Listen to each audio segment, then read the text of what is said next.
তে আন্দোলন সংগ্রাম করব, আমাদের যদি জেলে যেতে হয়, গুম হতে হয় হব, কিন্তু আমরা এই ফ্যাসিস্ট স্বৈরাচারকে বিদায় না জানিয়ে আমরা বাসায় ফিরবো না।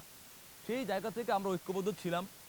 কিন্তু একটা পর্যায়ে এসে যখন দেখতেছি বিপ্লবোত্তর বাংলাদেশে আমাদের কথা ছিল যে আন্দোলন সংগ্রাম করে যেভাবে ফ্যাসিজমকে দূর করেছি, একই সাথে আমরা রাষ্ট্রকে এই কাঠামোকে সংস্কার করা দরকার, আমরা সংস্কার করব।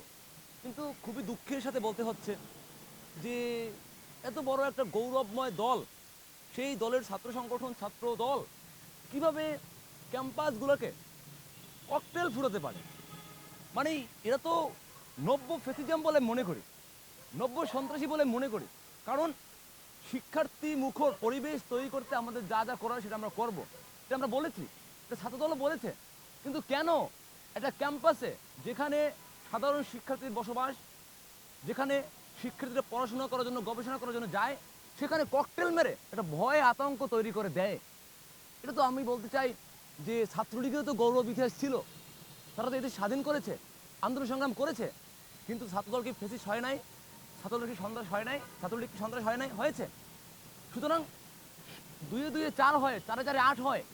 একইভাবে একটা অপরাধ করতে করতে দুইটা অপরাধ করে, দুইটা করতে চারটা অপরাধ করে, একটা সময় কিন্তু এই ছাত্রদল যদি এদেরকে যদি এখনই লাগাম টানা না যায়, তাহলে কিন্তু ছাত্রলীগের মতো আচরণ শুরু হয়ে যাবে।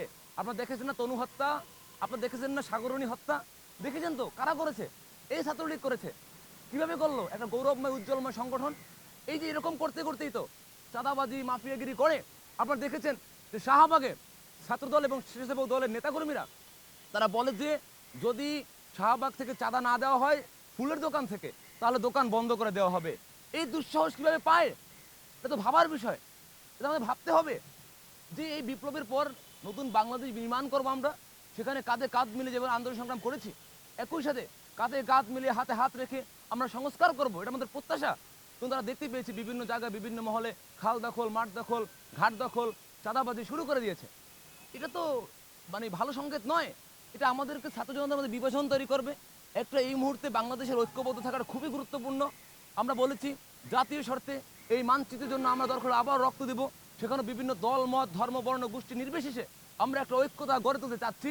সেখানে যদি এরকম যেটা ছাত্র সংগঠনের বাহিরে গিয়ে, যেটা সামাজিক কালচারগতভাবে রাষ্ট্রীয় আইনভাবে, যেটা শিক্ষার্থীদের মাঝে ককটেল ফুটানো থেকে শুরু করে চাঁদাবাজি থেকে শুরু করে, এটার মধ্যে যদি তাদেরকে নিয়োজিত রাখে, তাহলে আমরা বলবো যে ছাত্রলীগের বিরুদ্ধে আমাদের কথা বলতে হয়েছে, একইভাবে এই ছাত্র দলের বিরুদ্ধে আমাদের কথা বলতে হবে।